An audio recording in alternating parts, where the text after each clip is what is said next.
Welcome to the Council. Business on the executive style level. We are interviewing the best in business, style, and who's who in entertainment.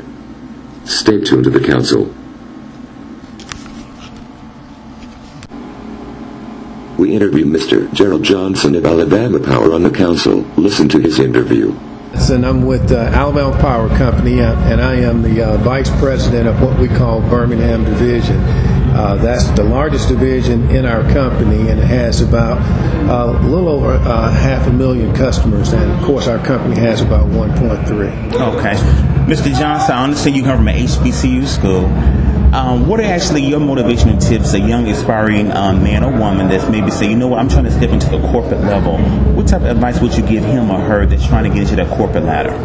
One thing that I would always say is preparation. I can't overemphasize the preparation. You've got to have preparation, and you've got to do it all along your school years, but clearly when you were in college.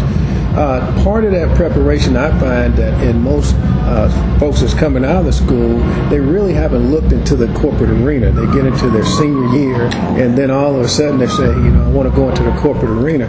But I would advise you to start as early as your sophomore year, looking at internships and things of that nature, making sure that you understand what the corporate arena is like, as well as knowing someone in the corporate arena. Okay.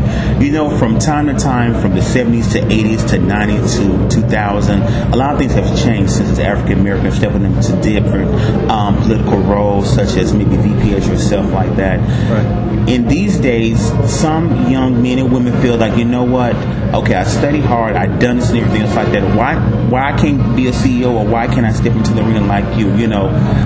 Is there the big question mark? I mean, can it be done, actually? Yeah, if I can do it, it clearly can be done. That's for certain. I will tell you, when I started with the Southern system at Georgia Power, now, which is Southern Company, is the parent company of Alabama Power, Georgia Power, and so forth, we didn't have any black officers in the company, and you're talking about 1981.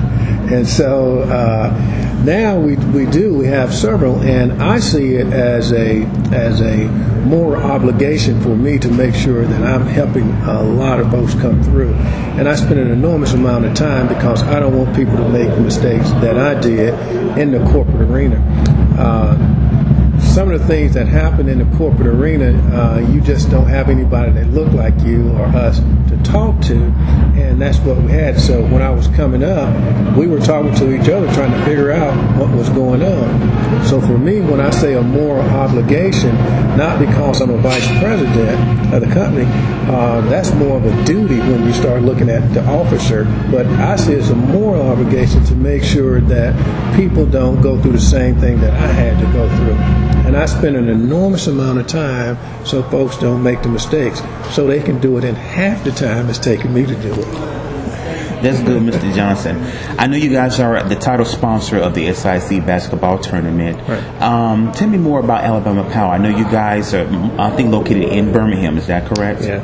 Okay. Alabama Power is corporate headquarters is actually in Birmingham, Alabama, but we serve primarily the entire state of Alabama.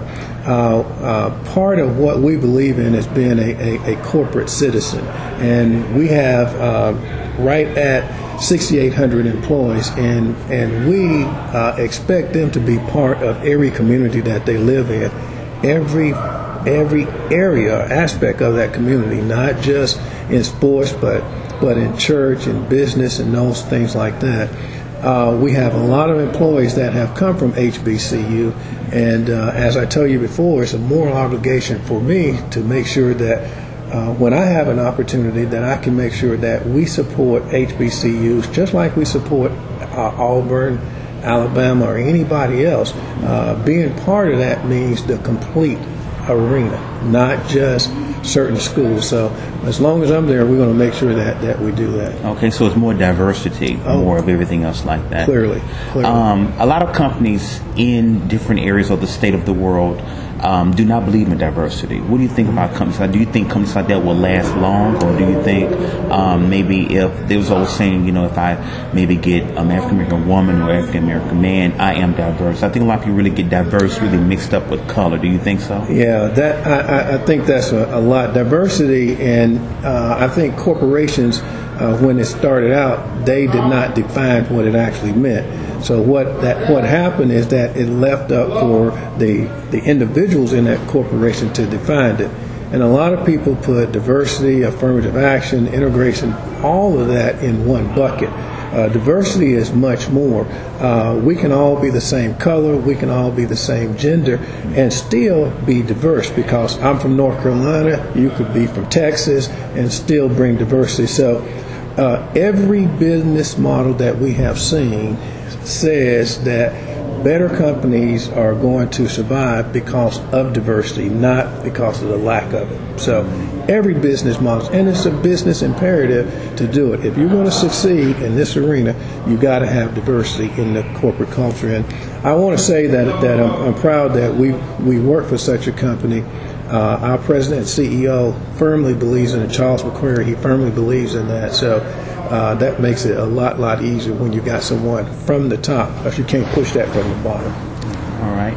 If I was to do a movie about Mr. Johnson, what would the title of that movie be, and who would be the main characters? Gosh, the title of the movie would be probably, I would say, making sure that we help each other.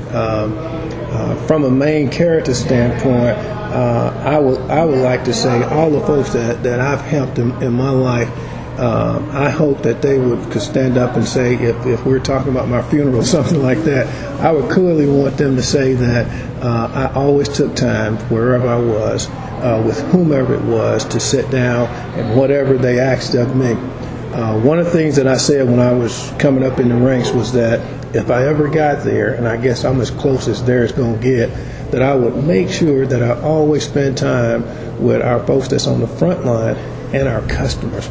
Because what I saw when I was coming up is that the officer was way up here and you were down somewhere else, and I was going, I'd never operate like that. So I make it a policy that I just basically make sure I spend time with folks every day. So at the end of the day, what I believe from my spiritual standpoint is that everybody here, we all have a gift, and whatever that gift is, make sure that you get it to the fullest, and that's how I live.